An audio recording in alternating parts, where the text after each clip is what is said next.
we all play different roles every day. Maybe it's the role of a friend, or the role of a business person, or a spouse, or a partner, or a drummer in a band, or a goalie, or a chimney sweep, or a mother, or a father, or brother, or sister, or sibling, or child. The possibilities are endless, but whatever they are, we all play roles every day.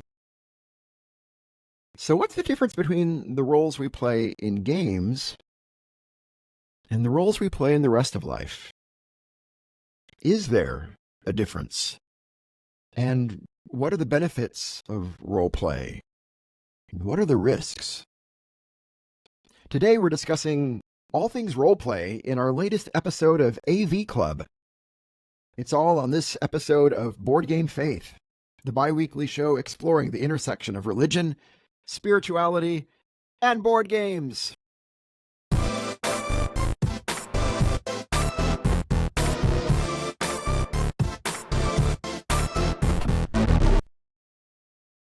Hello, welcome everybody to Board Game Faith. It is so wonderful to have you here. My name is Daniel Hilty.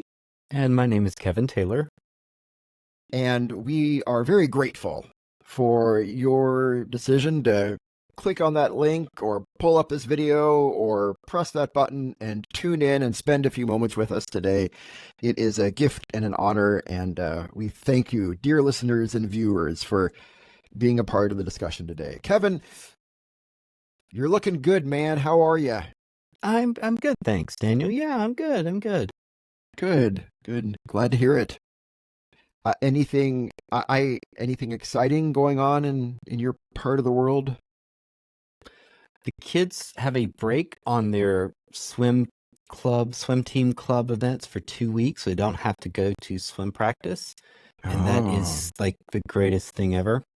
Nice. Because I'm excited about that. And we got it's an intense schedule. Yeah, it's suddenly open. Wow. I know. Yeah, we're in a busy season with their age and their activities because they're old enough to have activities, but not old enough to drive. So we're kind of in that stage of life. And then we got a Nintendo Switch at Christmas. And Wonderful. I got the Hogwarts Legacy game, and I got it because it's the best-selling video game of last year. Oh, and Daniel, interesting. It's really cool. It's really cool. Is it really? Yeah. Hogwarts Legacy. What kind of video game is it? Now, this isn't the Harry Potter Lego game, right? It's in the Harry Potter world. I think it's well after the events of Harry Potter. Okay. And you're playing a young wizard, and they've introduced something in the Hogwarts sphere that there's old magic. And I don't think this is a spoiler. It's very early in the game that they are describing. There's an old type of magic that was used to build Hogwarts, and only some wizards can tap into it. And your character can tap into it. So it kind of explains why you're a fifth-year student and you're really powerful, but you kind of don't know what you're doing, and you have a special role. And it's just really fun. Like, you get to see the castle, and you get to, I don't know. It just takes me back to remembering how great Harry Potter was. So I'm thoroughly enjoying that. Yeah. So Hogwarts Legacy. Sounds really cool. I was at the store at Walmart, and there were some obviously, I hate to stereotype, but two really nerdy people standing near the video games. And I said, is this game any good? And they just went, uh-huh.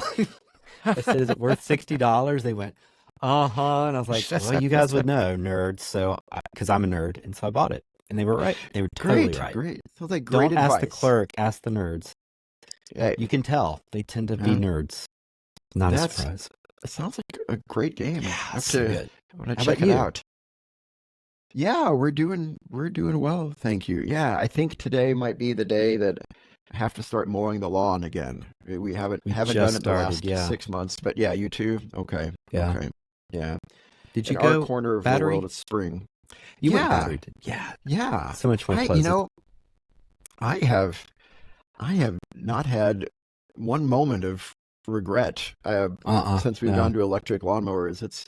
I know if a person had a larger lawn, it might be harder, but our lawns have been small enough that we have two batteries, and if one dies, I can swap out the other. And that's always enough to finish up the lawn, and I love it.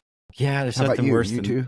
Yes, yes, it's so Yeah, great. And the old ones, the gas, you realize you're out of gas halfway through and you have to get in the car and get the gas tank and drive up to the yeah. gas station, petrol or whatever, and buy that. It's so nice to just swap out the batteries. Yeah, Yeah, and I it's don't know about you, but quieter. I always get gasoline on my hands and feet, and Yeah, I always smell like gasoline the rest of I the don't day. like it in the car, because I don't want it to Right. spill and it's on the outside. Yeah, no, just that alone. And they're not that expensive. You can get a nice one for $300. Yeah, yeah, I mean, it's as yeah, much as a yeah. gas powered. So Right. yeah, it's nice. Cool, Anywho, cool. Daniel, today I'm going to check off the Today, small talk box. Is that okay? okay, we've checked off the small talk box. That sounds good. It's just like Today church. We're we're up do- to the Old Testament reading. Check. we're doing the our next installment of AV Club, AV and Club. yeah, and regular listeners may know about this already. AV Club is we find a video online, and honestly, got to give props to you on this, Kevin. You're always the one that finds the videos. You're very good at finding videos No, I'm just that have on to do YouTube with too much. games. No, no, no. They're always interesting, and we just talk about their videos dealing with games somehow, and also Mhm. life and maybe faith.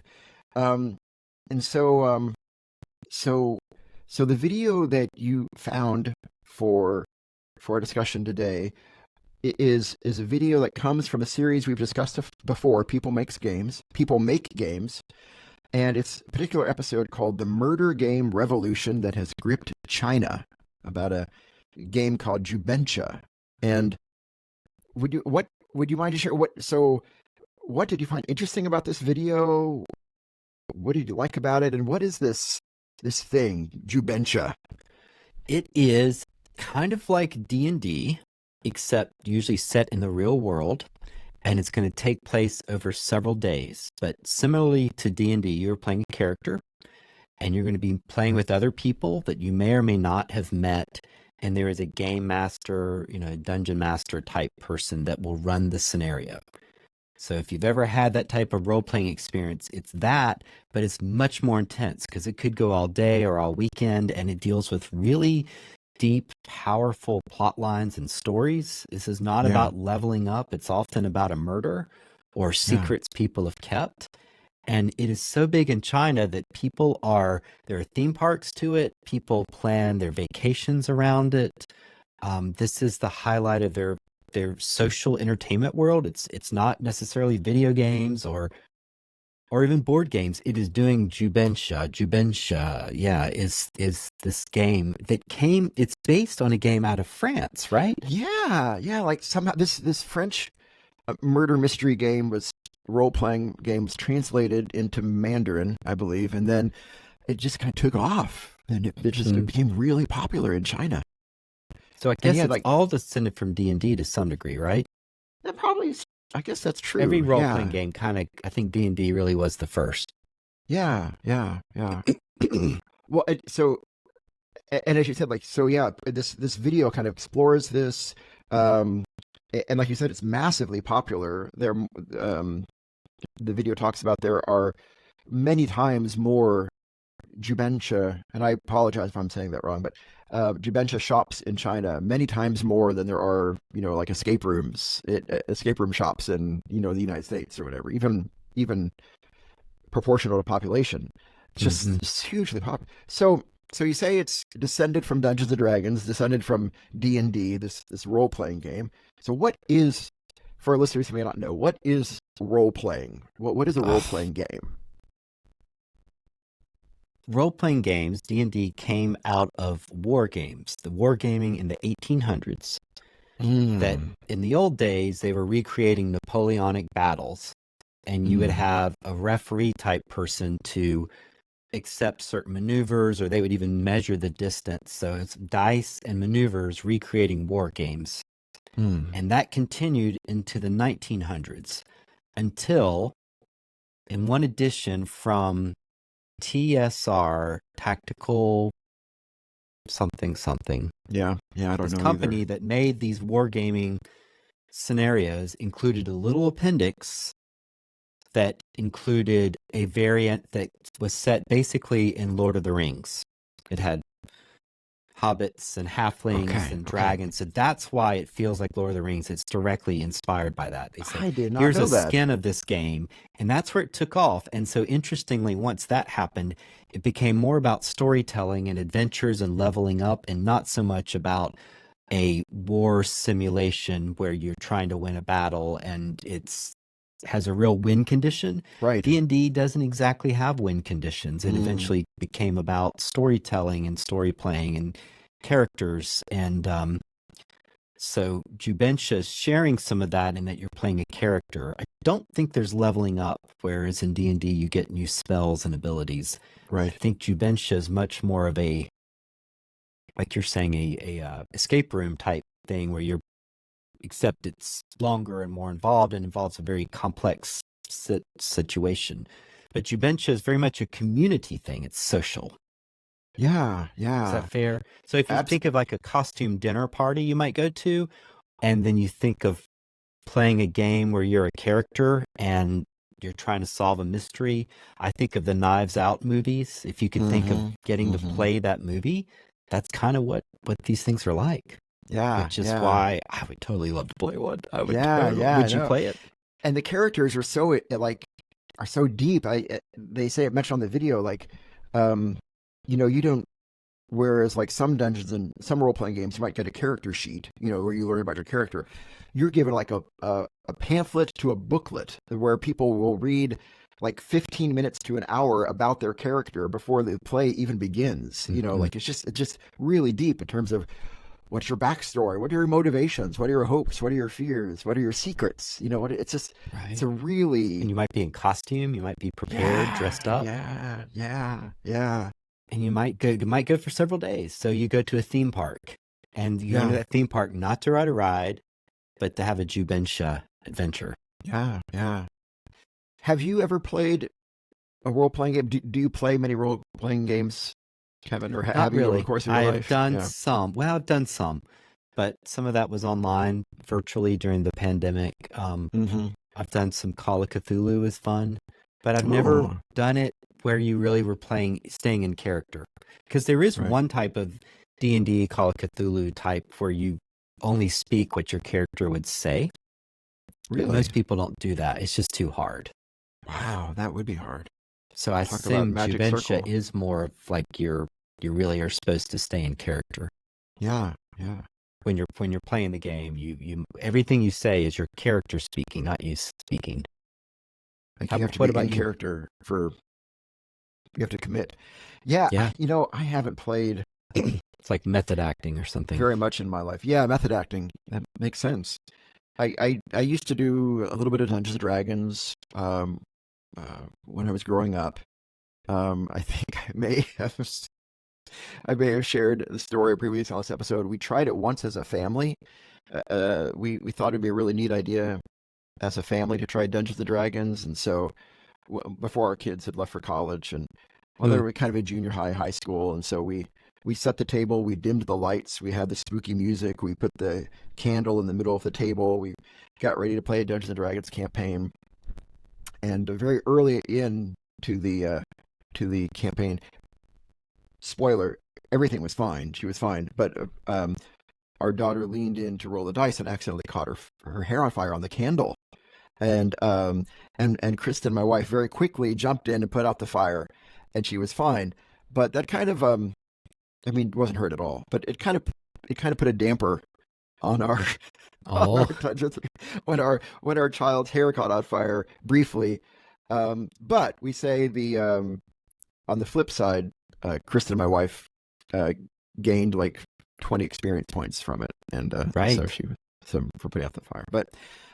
So that's all we have done. But then, I get to thinking, I have done other role playing, just not in game form. Like every September 19th is. Kevin, do you happen to know the significance of September 19th? It's okay if not. Remember the 5th of November. It's not that one. It's not Guy Fawkes Day. No, I don't know. So it's okay. September 19th. Oh, wait. Is it Geekway? Oh, that's a great guess. No, that's May. It's May 19th. That's May 19th. Yeah. No. Every September 19th is International Talk Like a Pirate Day. Pirate. And you do that. And for many years, I would spend a good portion of September 19th talking like a pirate. And so that's probably as close as I've gotten to role playing over the course of my life. And but things like that, just kind of being silly and putting on a different voice, putting on different acting, and you're briefly in character. But like you said, this is high commitment. This is people who are in character for hours and sometimes days. So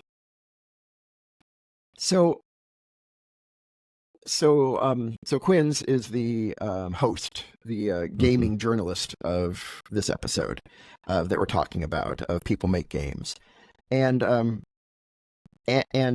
he seems to spend some time talking about both the kind of the benefits of Jubensha, this kind of role playing game, but and then he doesn't use the word risks, but I might say kind of some risks maybe connected with it too, but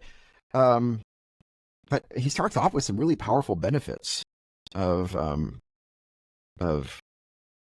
this. And Kevin, I think before we went online, you were talking about this is kind of one of your main takeaways of this, right? That what's the benefit of this? By this, and of course we're linking to this in the show notes and things this episode, or just look up People Play Games.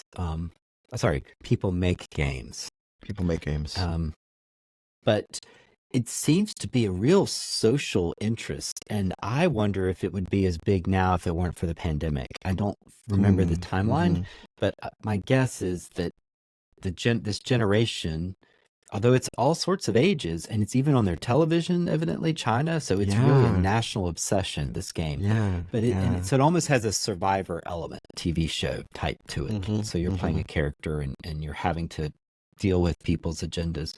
But I just wonder, people are so lonely in the modern age.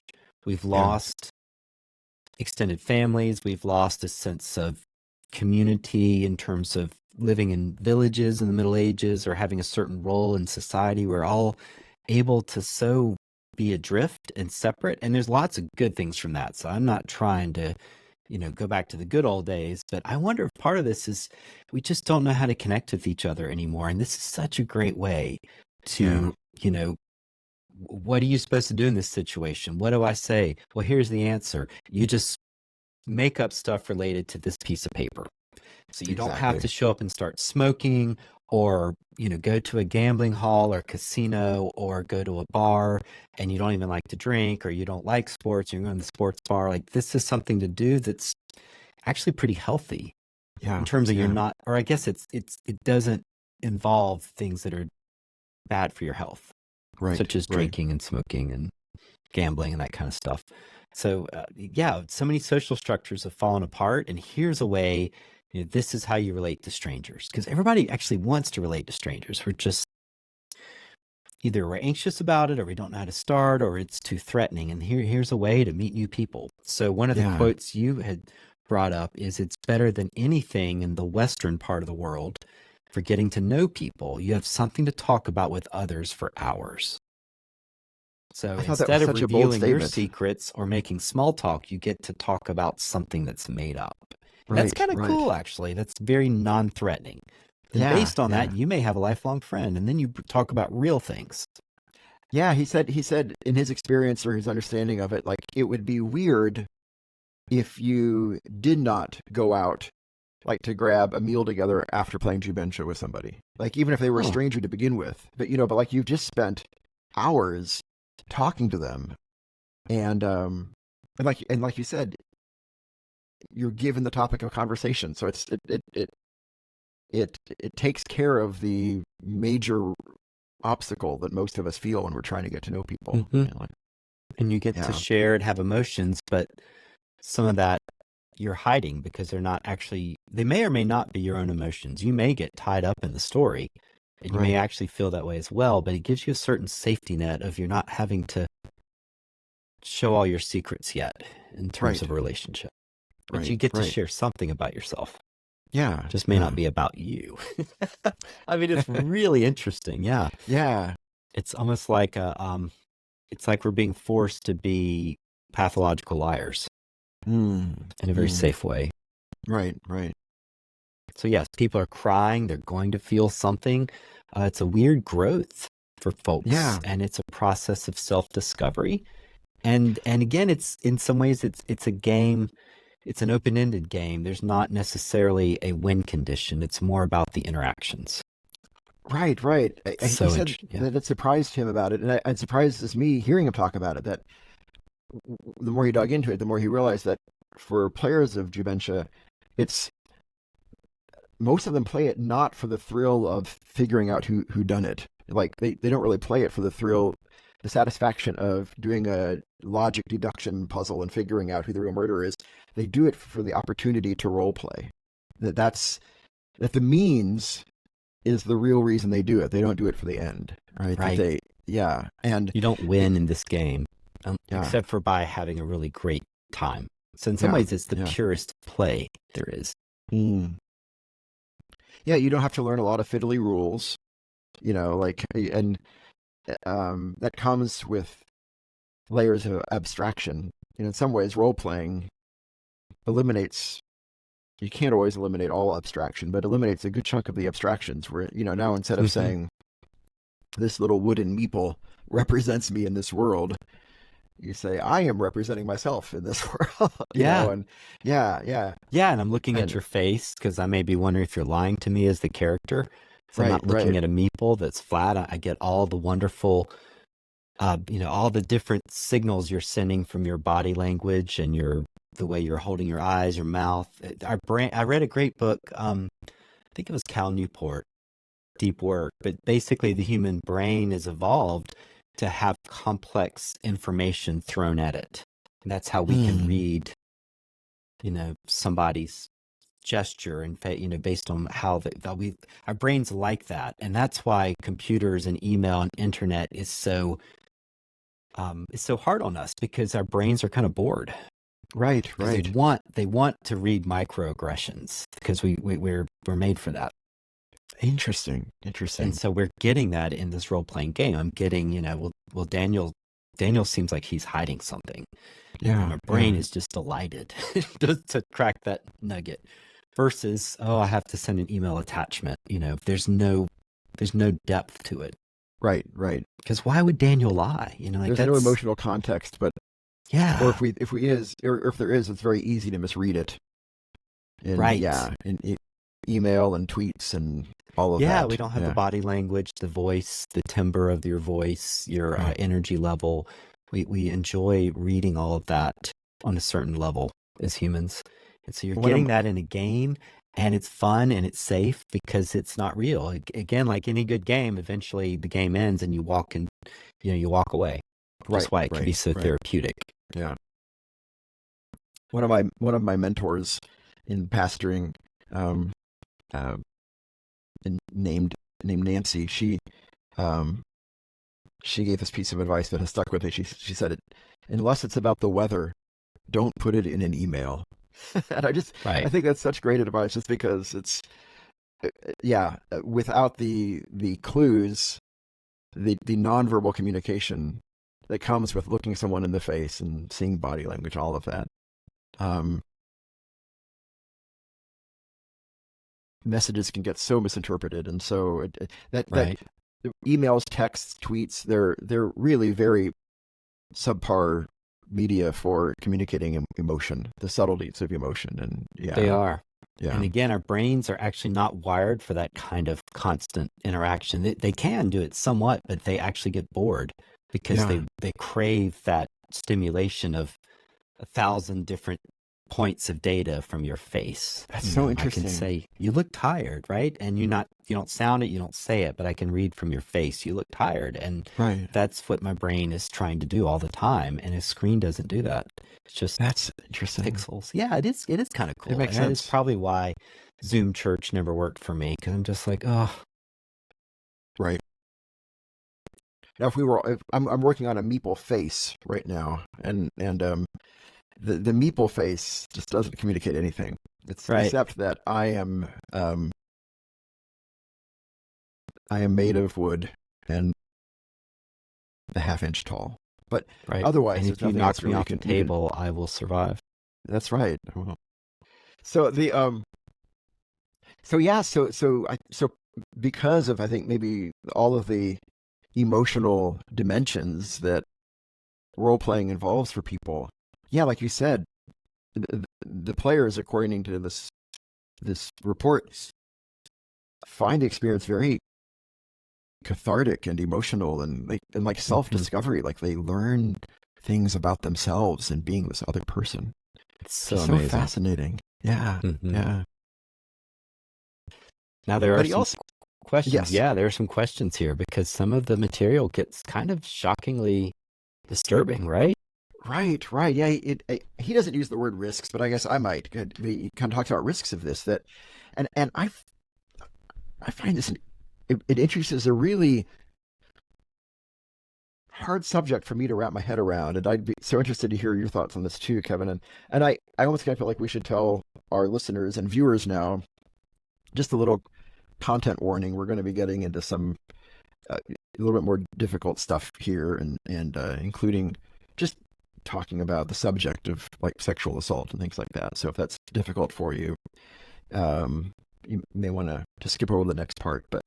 But he talks about yeah that they're going along and they're playing this game, and all of a sudden yeah there's like a sexual assault in the story or something like that. And he talked about how um I mean they were going to video themselves playing a game, and at that point they felt like they could not even show the video of it, even though I mean of course the assault doesn't happen, they're talking about it around a table or whatever. But um and and how disturbing he found that, and I would find that, and I suspect most of our listeners would find it. And he brings up a point that I don't have an answer for. These are games about murders, which seemingly, by all rights, should be a disturbing subject too. Um, what it put me in mind of is my wife Kristen and I. We are fans of the classic genre of the British murder mystery shows, right? Hmm. And there are tons of those British murder mystery shows, and it seems like every little village in the UK has murders that are happening all the time, Hmm. right? Because there are people who are trying, and the vicar will solve the murders, and the priest will Right. solve the murders, All and these the underemployed people to have yeah, time to yeah, investigate. yeah. Yeah. And I've heard the genre referred to as a cozy murder show, right? Yeah. And we feel that way. Like we it's cozy. We'll at the end of the day just kind of get cozy on the couch and watch a good cozy British murder mystery. And on the one hand, that seems fine. On the other hand, it's a show about murder, you know. Right. And Right. and why do we find that? Why do we find that um comfortable and accessible and fine and even in a strange way cozy? Hmm. But then there are other forms of violence like assault that we feel like crosses a line. And I'm not saying that we shouldn't think it crosses the line. I just don't know what to do with that. I think it's true, but I don't know what to do with that. Why is it that um as a species, I don't know, as a people, as a culture, um we find in some ways kind of the ultimate act of violence, murder, uh, uh, an acceptable form of evening entertainment, and but other things not. And I don't know the answer for that. Do you have any thoughts on this? This is making Yeah. sense at Well, all, I or think, I mean, it's so interesting, and I don't have a real answer. But in terms of our fictional imagination, we need something to happen, right? So if you've ever read to kids like Thomas the Tank Engine, they're cute, but nothing happens. Like the worst thing that happens is Thomas is late, and then everything at the end is fine again. Right. So kids stories like that are not interesting. We need conflict. Stories are based on conflict. Right. And we also like things that are kind of risque. So you go back and read the Greek tragedies and the Greek mythology. They've got gods cutting up someone's children and serving it to the other god as a dish. Yeah. You know? And there's all sorts of rape and incest and violence. Or Medea kills her whole family in a jealous rage because her lover has left her. And these are considered classics of Western literature. So there's the famous bit Chekhov, the playwright Chekhov said in A Good Story, there needs to be a shotgun over the mantelpiece because at some point someone's going to fire it. And so it's just a part of our imagination that we need something kind of crazy and wild. Otherwise, we're stuck with Thomas the Tank Engine, or, two middle-aged men record a podcast and no one wants to play that game, right? Like, that's not exciting. What? But, two middle-aged men do naked sumo wrestling over the affections of a girl who happens to be his sister, but used to date. Like, it starts getting weird and complicated, and then someone has a gun, and you're like, oh, I want to know what happens next. So, we need things to be interesting and exciting and dangerous. And maybe that's part of the catharsis, is the knowledge of, I can feel these things, and then it's over, it's finished, and I'm okay. So horror movies and others have a great message of survival. That even if everyone else dies, you have survived, right? You get to experience fear. It's kind of like it's like a roller coaster, right? You feel absolutely terrified. And I don't like roller coasters, side note. But people that do, they're after the thrill. They want it to be terrifying and scary. And at the end, they're like, let's do it again. And maybe part of that is the catharsis of feeling fear in a safe way. And maybe that's part of what happens with sad movies or horror movies or violent things as we see it. And if you have a imagination that's clearly demarcated from reality, you get to feel those feelings and then go back to the real world. If you're psychopath, then you're like, oh, now I have instructions for, right. But for the rest of us, it's just imagination. So I guess that's how I would approach this. That in China and other places, they may be more comfortable socially talking about these themes in the setting that we aren't. Now, we have them in our movies and TV shows. There's all sorts of sexual violence depicted, maybe in different ways over the decades, maybe less so, but we're okay with it in books and movies, TV, but maybe not in role-playing. But I don't know, maybe we should. Maybe it's just a cultural thing. Because you make the note in our show notes here that maybe we're so patriarchal in the West. I think this is what you're getting at, right? Well, this is what Quinn said, the host of the show. This is what Quinn in the episode suggests, is maybe it's a very patriarchy that keeps us from exploring the real feelings and the realities of what sexual violence is like, which is mind-blowing. What do you think? Well, no, I don't know either. But yeah, I mean, you're right. That's what Quinn said, the host of this video. His theory was, in a patriarchal society, in a society where we, primarily run by men and focused on the male experience, that that maybe this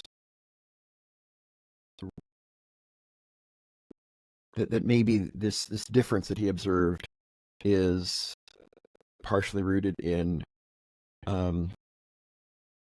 wanting to ignore and not wanting to give much thought to a violent crime that disproportionately impacts women.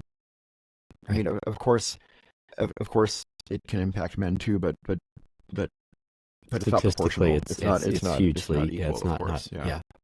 Absolutely. And so he saw it maybe as a way of wanting to kind of marginalize, maybe in some ways, indirectly, it in a weird way, because it seems like you're doing the opposite, but marginalize the experience of many women, and not wanting to talk about it, pretending like it doesn't happen, and not taking the experience of many women seriously. And I thought that was That's a haunting insight. It's discomforting. Yeah, yeah. Yeah. Just Um, because something explores a topic doesn't mean it's condoning it. right. Stephen King has been married with 3 kids and lived a very boring life, despite the crazy horror novels he's written his entire life. He's clearly not the serial killer he describes in his books. So Right. Right. he's in no way condoning this, but for whatever reason, he keeps wanting to tell stories of horror. Not always, Yeah. because some of them are, you know, he's written other stories as well. But yeah, it's very interesting how he approached fiction and subject material, and to some degree it should make us feel uncomfortable and should push us, but then there's also a point to where it's too much. And so in the West, we often have the idea of trigger warnings, sort of letting people know that these topics will happen, Right. or there's a way to signal, hey, I'm getting uncomfortable, we need to stop. Right. Some safety And measures. it sounds like in China they don't do that at all. And Right. that, I don't know, you don't want to, if you're creating a fictional world, you don't want to spoil or surprise, things, and yet you also don't want to make people start reliving trauma. So it's an interesting dilemma to deal with. It is. It is. Yeah, I don't have the answers for it, but it is really interesting to think through. What it makes me think of is, well, no, I don't really have anything else to say on it. It's a hard topic. I'm glad that he brought it up. No, it's fascinating. One that needs more pondering for sure. Yeah. And listeners, you might have some view on this. Yeah. Yeah. If you maybe our listeners have thoughts or particular stories that you'd like to share of where things were handled well or maybe not handled very well, we'd be interested to hear those. Yeah. But so comments below or email us or through Instagram, send us a message. But yeah, I appreciate the conversation, and it is definitely an issue of the human imagination is hungry for these kinds of stories to some degree, and how you walk that line and push the audience without actually emotionally harming them is tricky. And the fact that other cultures might think of it differently is just mind-boggling. But it's really cool that the world's that interesting. I know when we were visiting Italy, I saw baby food. Like they had fish-flavored baby food. You ever see this? They had like salmon baby food. Salmon baby food. So weird. Like the little puree jars. Yeah. And you're like, that's gross. And then you're like, but why not? Why can't they? I've never thought of salmon baby food before. Fish? But what's that? Now that you mentioned it, pureed salmon? I mean, I could think of worse stuff. Yeah, I would eat that now. Heck yeah. But you realize sometimes our cultures, it's a cool thing about traveling, that you realize your culture isn't always right, even though it just seems right because it's your culture and grew up with it. You assumed it knew what it was talking about. So yeah. And maybe China has a different appetite for violence than we do, which doesn't mean it's in their world. It just means it's in their imagination. I don't know. Yeah. But it's fascinating. And part of his question is how we translate this genre of role-playing games to the West in a way that works. Right. And that kind of brings up his last main point in the video, which is, I guess, what he kind of sees maybe as a threat to the game, which is what he perceives as kind of increasing state interference in these games and increasing state censorship of these games, and kind of his advocating for trying to find ways to allow the games to be appreciated in other parts of the world and translated into other parts of the world. And so Daniel's referencing that the Chinese government has sought to, they sort of realized recently that they've got this cultural behemoth and they're concerned about some of the morality of it. So they're starting to either censor the televised versions that are being played or the publication of things that they're deeming to be immoral. Right.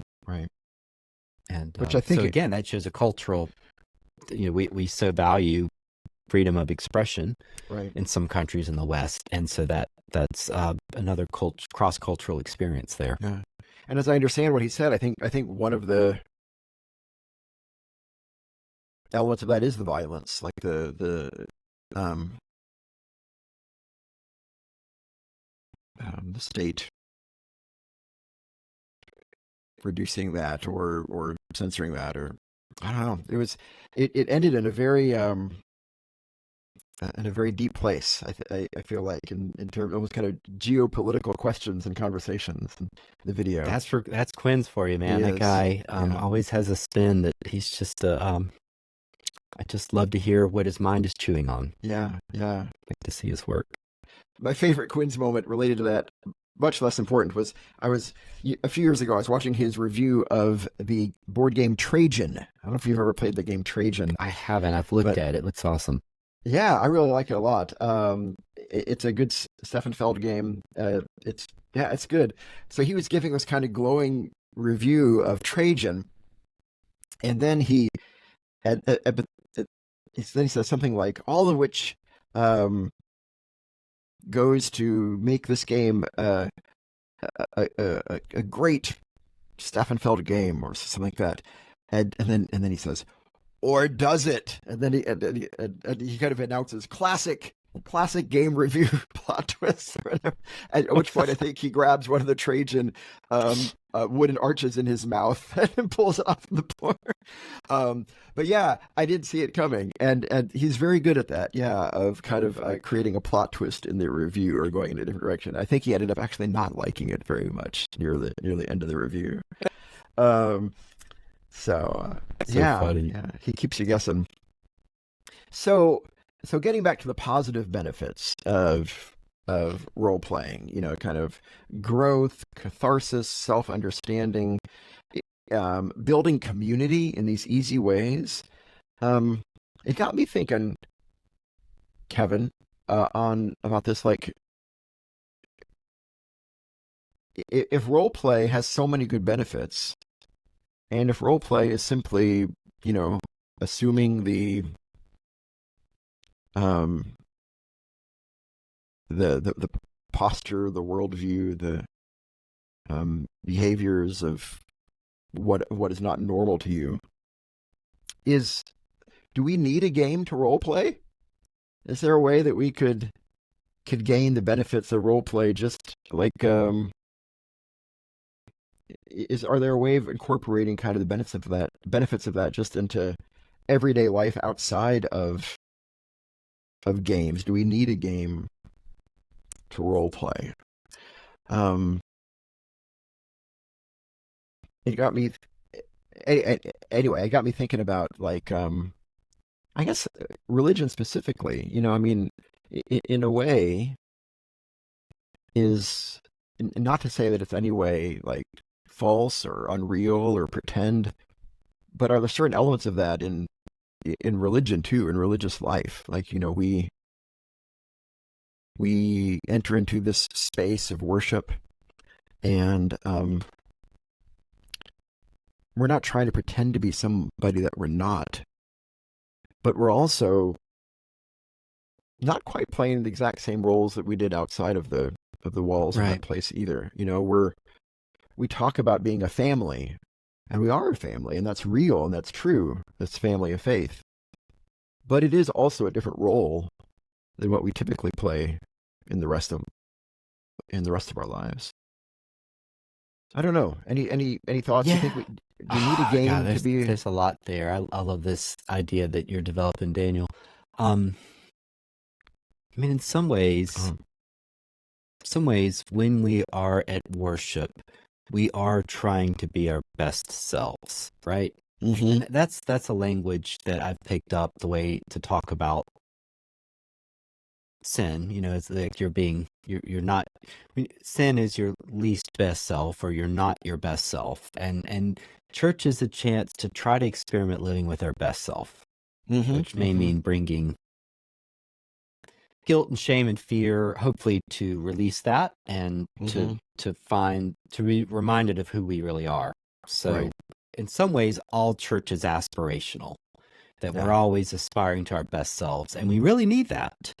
Right. I guess it's like going to Weight Watchers or something. It's reminding you of your best self and where you want to be. Now, you're going to go through the rest of the week and struggle, but you keep going back to a meeting. And I'm speaking as someone, I've not I'm just guessing at what Weight Watchers is like, so apologies if I'm not Sure, being sure. accurate, but at least how it's worked traditionally, you're putting your best foot forward there, and you're going to stumble and fall, but you keep going back to be reminded of who you really are, Yeah. despite sometimes not being that person. And church kind of functions that way too. But then I also think in some ways you're right. So in some ways we're role playing our best selves, I guess. But in a weird way, we're also role playing, I think, as you're saying, that in some ways that's not really us, because nobody can be in church all the time. So it's not as if we're supposed to be in church in paradise. Right. Right. Right.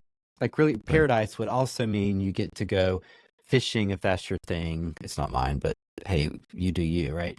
But you would do other stuff. You'd have other interests. You're not, in fact, there aren't any churches in the book of Revelation, right? There is no religion, or it says there's no sacred scripture in the last chapter of the Bible, because like everybody knows the Lord, I think is kind of the implication. I think like say something like no one will say, or there is no know temple the Lord or something. For the everyone will know the Lord, or something like that. So I might be stepping beyond the text a bit, but this suggestion that that life's not just about being in church all the time, right? Church and Bible and other things are things we need in this world. So yeah, in some ways we are play acting in a way that's not real, because if you stayed in church all the time, you'd starve to death, because you've got to go to the kitchen, you've got to go to the bathroom, and you've got to get some vitamin D. So it is like a weird play acting that we need for the rest of the week to do the stuff that we do, which is not church, which is, mowing the grass. I don't know. What do you think? It's like a weird escape valve. Yeah, no, inside and outside the walls of the church. That's a great, I hadn't thought about it in those terms, but in a way it makes me wonder, like, if we are playing the role of our best selves in the church.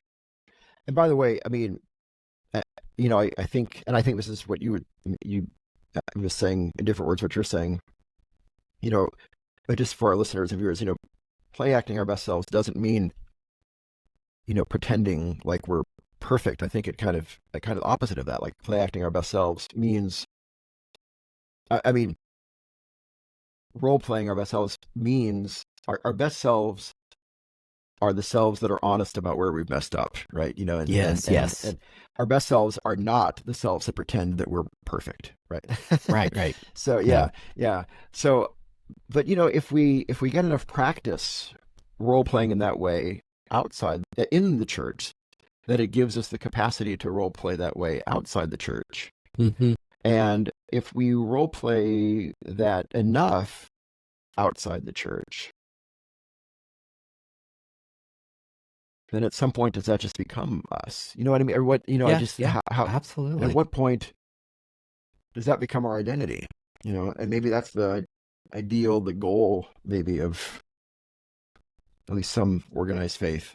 Well, this is very Martin Luther, that we are sinners, but when we treat ourselves as if we are saints, because that's how God is treating us, when we consider ourselves to be justified, we're still sinners, but we do start to change, because we're being treated, when you're treated as if you're something else, you kind of rise to the occasion. Yeah. Is one way to think of Luther. And there's some great movies that are working with this idea, like the Iron Giant. He's this killer robot, but he gets damaged. Have you seen Iron Giant? Mm-hmm. Yeah, it's a great, right. And he gets movie. Damaged, and he forgets that he's this war machine, and this little kid is so kind to him. And then when he gets repaired, he decides to not be a war machine. Like he decides to be the loving creature that this child treated him as. Yeah. And that's a real message of the Christian gospel, that to be the prodigal son, if you know that parable, that wonderful parable of Jesus, to be the prodigal son welcomed home means you kind of stop being the prodigal. Mm-hmm, mm-hmm. Right. And so, yeah, churches, most sermons, in my experience, and watch Daniel disagree, but most sermons is me saying all the stuff I ought to be doing that I don't do. That's totally of course agree. What I'm mostly interested in. I'm mostly talking to myself. Exactly. And am I being a hypocrite? Yeah. But are we all hypocrites? Yeah, we're all hypocrites, because we all have our best and worst selves, and we're always struggling. And of course you put your best side forward, and hopefully you grow into it. I totally agree. Yeah, I often tell people that the first person I preach to is myself. I'm preaching the sermon to myself, and Yeah, if I'm with you. I'm with you. Yeah, so I guess it's weird though to think in terms of this game in China, in terms of Jubensha, is that's really not their best self. And so it's not Right. the self they're growing into. It's probably more of a way to build relationships with others, and also a bit of catharsis, which is the Greek word from the ancient Greek that Aristotle's using, that it's a purging, it's a cleansing Mm, by identifying with something very negative and re-experiencing it in a safe way. It makes the burden lighter. right. So it's maybe cathartic about the fears that people feel of being unsafe. But insofar as it is a play acting that's actually helpful for the real world, it's very Yeah. much a game, and it's very much religion. I think you're right that it's a special thing we do that's not life, but it makes life better Yeah. if it's healthy. It reminds me a little bit of the work of Derek White, the geek preacher that we've had on the Mm. episode before. I think he runs Dungeons and Dragons groups for people, and as I think beneficial, helpful groups. It also reminds me of a group we've talked about having on the show, but never have yet. The Bodhana group, which is I think uses gaming as kind of for therapeutic measures. Mm-hmm. But I think the idea of using role playing for therapy is out there. And has some strong Yeah, I think that proponents. is going to be ongoing. I Yeah, suspect that yeah, will continue to grow because yeah, clearly games are helpful for kids, yeah, and it is helpful in all sorts of adult situations too. And trauma, I would think it'd be very useful yeah, in the right yeah. environment to come to Right, grips with some things. Yeah. right. Or to be There's self-aware. Yeah, which games can do. right, right. Yeah, yeah. So would you go play this game, Daniel? Would I play this game? Um, I'd say if yeah, if I could work it out to kind of find some time to do this, I would be willing to try it. I'm not But sure you're I not would. excited, are you? I'm You're not not sure it's something I excited. do all the time, but I would try. Yeah, I don't know why, but yeah. Interesting. But how about you? I think you're pretty I excited would about it, aren't you? totally love. I would. It would Yeah, eat it up. I would yeah, think it would push. I'm more of an extrovert. I'm kind yeah, of maybe in the middle, but more on the extrovert side. I think it would just push all the right buttons for me because I love social interaction, and yeah, I yeah. think I would really just. Yeah, I think I would thoroughly. But I may be wrong. You don't know till you try it. I've played some D&D, Call of Cthulhu, like I was saying, and that was more of about the adventure. I've never tried anything where you really role played. Yeah, yeah. I've I never could see really you acted or eating anything. it up. Might, I yeah. could see you being really good at it and enjoying it. Oh, I'd probably be terrible at it in the end, but I would really enjoy it. Yeah, yeah, But yeah. I don't think I could lie very well. I No, think I would I'm just die sure you would do laughing. well. Or am I lying now? Not giggling is hard. I think that's probably one of my downfalls. I have trouble pretending to be intense. Huh. It makes me giggle to to uh to try to pretend certain emotions. Right. Anyway, yeah. Well, maybe it'll come to the U.S. and maybe we'll get to find out. I'm sure that the glories of capitalism means that there are people working to translate it because Even there's as we money speak. to be made here. And Yeah, that's yeah, where capitalism is great. yeah. True. Yeah. Amazing. Well, a good video. Thanks for suggesting the video, Kevin. Good Yeah. conversation and discussion. Yeah. Hats off to People Make Games. Another Yeah, great episode. yeah, absolutely. And next episode on Board Game Faith. It is Seasons of Life in Gaming. Yeah. So I'm going to talk about kind of the various stages that game hobbyists go through of being excited and collecting, and then maybe slowing down a little bit in terms of the collecting, but still loving games, or maybe figuring out which type of gamer you are Mhm. games you really enjoy. So Yeah. yeah, the seasons of life in gaming. Yeah. Looking forward to that. Yeah. And of course, thanks to our audience, and be sure to follow us on Instagram and subscribe to our great newsletter. It's free and it's fun once a month. And contact us by email and any other way we can interact with you. Yeah. Yeah. Email is boardgamefaith@gmail.com or info@boardgamefaith.com. And if you like our podcast, if you happen to think about leaving us a review on Spotify or Apple Podcasts, we'd appreciate that so much. That helps other potential listeners and viewers to find us. So we'd appreciate that if you feel You're so moved. awesome. We're awesome. There's other awesome people out there. They just don't know it yet. So help us. Yeah. Help us. Yeah. You are awesome listeners and viewers. Thank you so much for spending some time with us. And we hope you have a great day filled with all sorts of cool roles to play. Done. All right, Daniel. Goodbye, friend. Thanks a lot. Bye-bye.